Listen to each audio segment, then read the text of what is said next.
Hi, to enable and disable NFC on the POCO F6, we need to go in the settings first and here select more connectivity options.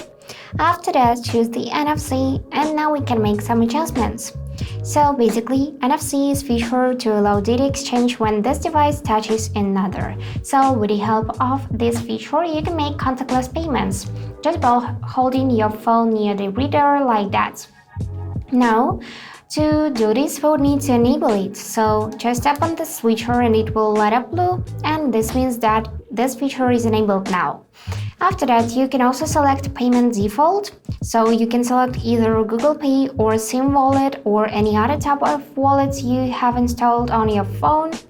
And now we can go in NFC card reading reminders, and we got here two options: cards recognized by the system and all cards. Just tap any option and select it.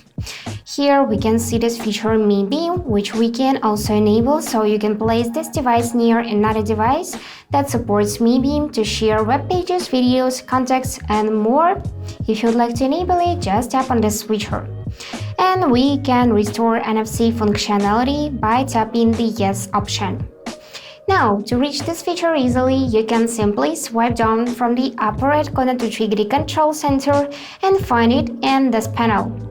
If you cannot find it, don't worry, go in this edit mode and find it in the system toggles. So yeah, I got it in the system toggles. I just need to click plus and now it added to my list. So when it's blue, it is enabled, and if we tap it again, it would be disabled. And that's it for today. Hope this video was helpful and thank you for watching.